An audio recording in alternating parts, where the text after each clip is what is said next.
Now I'm going to show you how to close a necklace.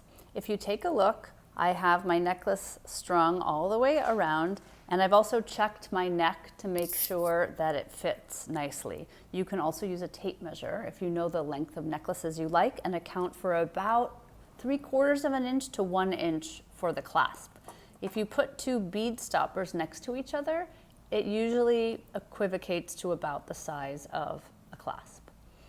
So if you take a really super close look, you'll see that after the black and white bead, I have a little disc, a little round silver ball, and then I have the crimp tube. The crimp tube is the piece that holds it all together, and it's very, very small, so try not to lose it while you're working with it. I also have these bead stoppers that I find super useful. I used to use tape, but this is so much better. You squeeze it to open it, and you squeeze it and push the wire in to keep it in place. So, so helpful.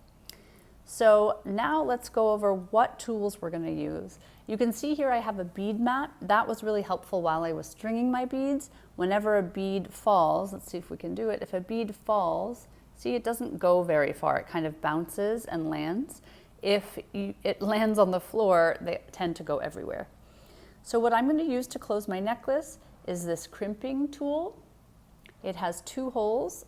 The first one that's closest to us is the one we'll use first, and the one that crimps it closed. And then the further one will crimp it again and turn it into a tube, so it will look a lot like it did when it started. If you don't have a crimping tool, you can use a needle nose or chain nose plier. Do know that when you use it, it's fine, but it will flatten the crimp tube and it will make it a square. Whereas the crimping tube makes it ultimately round again, so it looks like almost you never even used it. Then I'm also going to use my wire cutters at the end. So that's what you need here. So what I like to do is I like to move my bead stopper all the way to the end of the wire. See how I've left just a teeny little bit out? And see how I have space here? I'm doing that so that when I scoot all the beads down, I have a nice amount of space. So I'm going to squeeze my stopper, and now I have a decent amount of wire to use to crimp.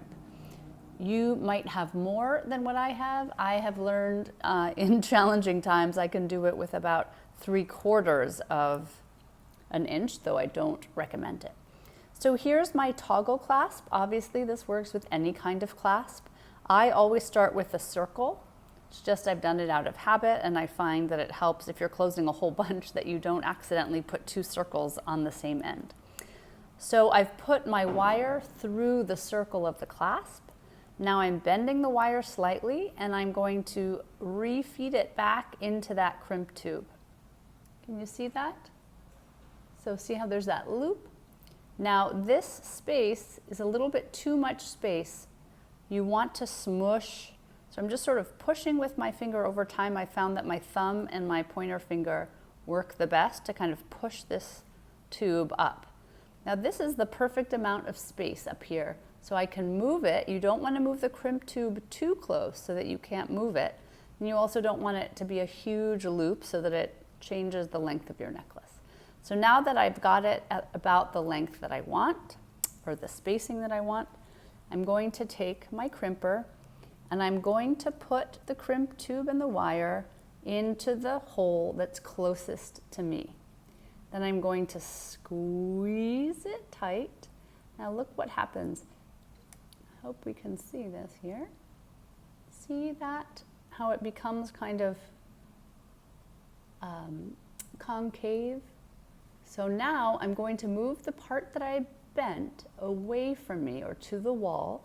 So I've made my crimp tube like this, and now I'm going to move that one like this away from me, and I'm going to use the outside part of the crimper, or the one further away from me, to close it. So here we go, and I'm closing it. Now what I like to do, so most people, this is fine, now you've got it closed, right? I'm a bit of a perfectionist, so I am going to go in and I'm just going to round it out a little bit more, still with that outer side of the crimper. That little sound is because I had the clasp and not just the wire in my crimper. So, but you know what, turns out that it's pretty tight and it doesn't need much. Now, I was originally taught to keep this little piece of wire and tuck it into the bead, but I find that it ends up poking people.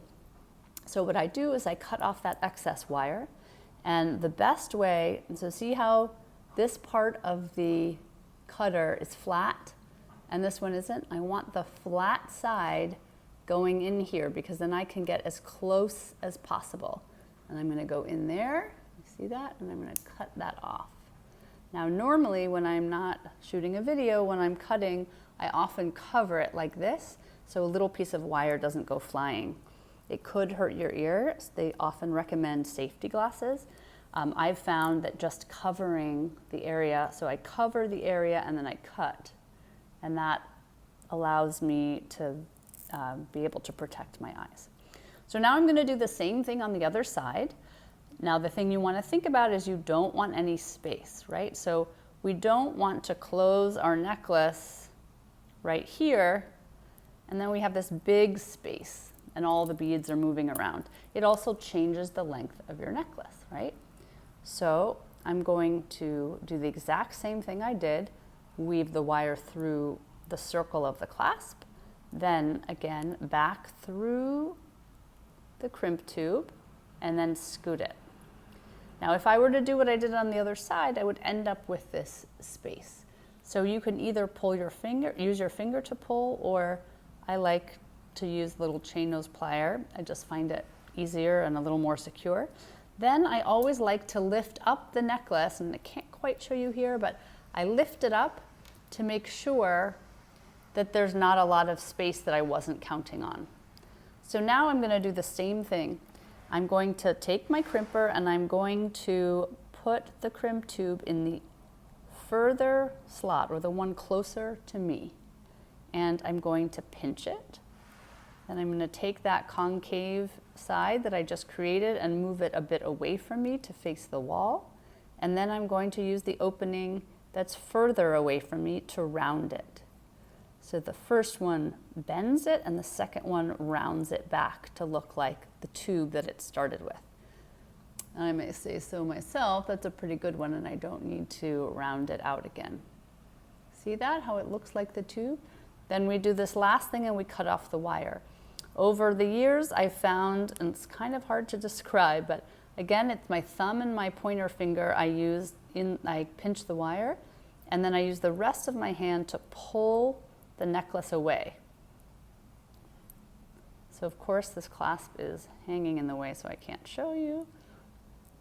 There we go. So I'm just trying to pull the wire away so that I can cut it with as little wire sticking out. Again, put the the flat side of your cutters in. See how close? I'm almost even cutting the crimp tube, which obviously you don't want. And then I don't need to cover anything because I have that little piece of wire in my hand. So then I'm able to throw that little excess away. And now I've got a crimped tube and no wire sticking out. Don't worry, that takes a lot of time and practice to get it so that it doesn't stick out. If it ever is poking you, you can use a nail file to soften the edge. But there you go, there you have a necklace that is closed. Maybe I'll use this opportunity to just tell you about this necklace. This is black and white Tibetan agate, and I use silver from Thailand and from India. And then this really pretty green turquoise is from Tibet, which is why we named it Lhasa, which is the area in Tibet where I first learned about this beautiful green turquoise. That is my video for you. I hope this was helpful. If you have any questions, you can always email us at hello@shopsaskia.com. Bye.